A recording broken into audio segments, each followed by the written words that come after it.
let's talk about how to get that high ATAR that you're looking for. But first, let's get out of the library. Since I can't remember, I've been chasing this dream. It's been adding up.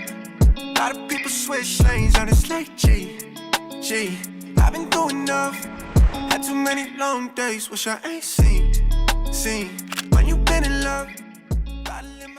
So, I wanted to make this video because I've been getting a lot of those productivity videos on my YouTube feed. And this made me think back to when I was in high school and I used to watch a lot of these videos.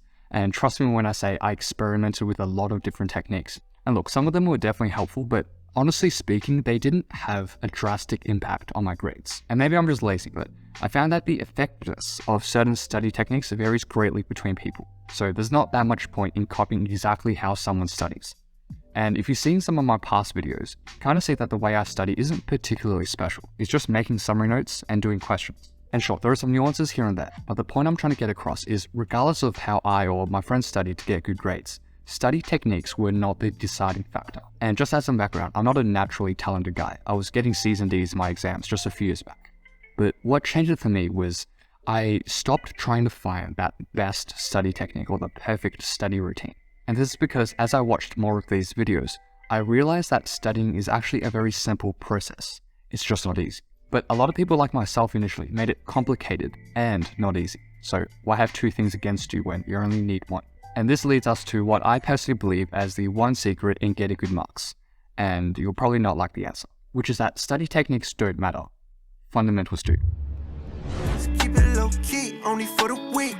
Need a second just to breathe. No, I like and be. Learning nothing good is coming free. Had to feel the seat. There's two things that I realized about studying. There's techniques and there's fundamentals. Techniques are basically like the specific tactics that you use to study, like using flashcards, mind maps, the Pomodoro technique, etc. And most of the tips that people give are tactics because, it's something that you can easily see. Whereas study fundamentals are like the foundational principles for effective studying, and these are often invisible. So it's kind of like a car. The fundamentals are the engine, and techniques are basically like the various add-ons I can have. You can see that techniques only make the experience more efficient in some cases, but for the most part, they aren't essential. And that's why I spent most of my time focusing on the fundamentals. And there's one fundamental in particular that made improving my grades a heck of a lot easier.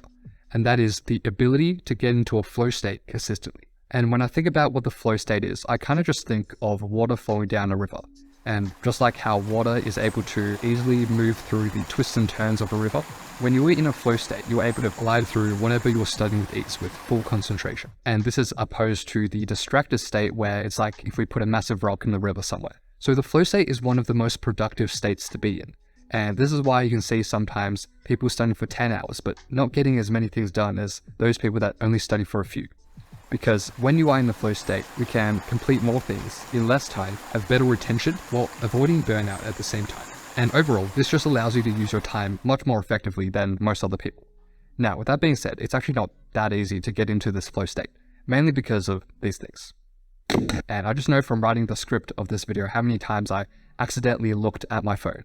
And even though I didn't think it was such a big deal, it actually took me a very long time to refocus on whatever task I was doing. And so that's probably why this video took so long to make. So don't do what I did. Moving on. These are the steps that I take to get into a flow state.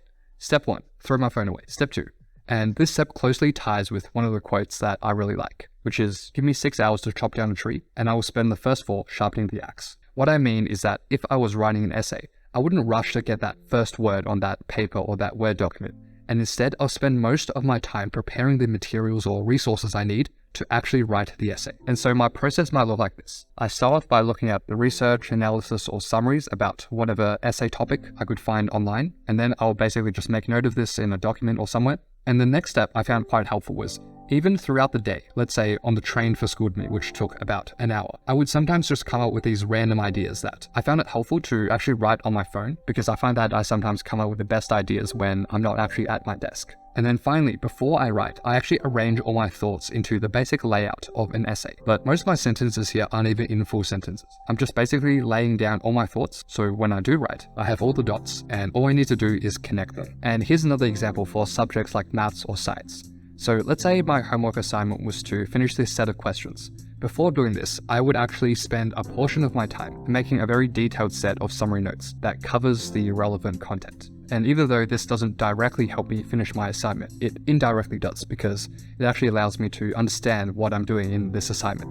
And it prevents me from getting stuck on the first question for like 2 hours. So that's all about how to get into a flow state. That's one thing. But another thing is getting into a flow state consistently. That is definitely more challenging. And this is why overall I think studying is quite a simple process, but it's just not easy. For example, if I told you to run 100 Ks in a day, it's probably an extremely challenging task to do. Now I know there's probably some kid watching this that can probably do it easy, but for the most of us, it's a difficult task. But even for this, the actual process is quite simple. It's just moving your arms or legs back and forth. So there's nothing difficult about the process. What makes it difficult is continuing this simple motion for 100 kilometers. And that's exactly what studying is like.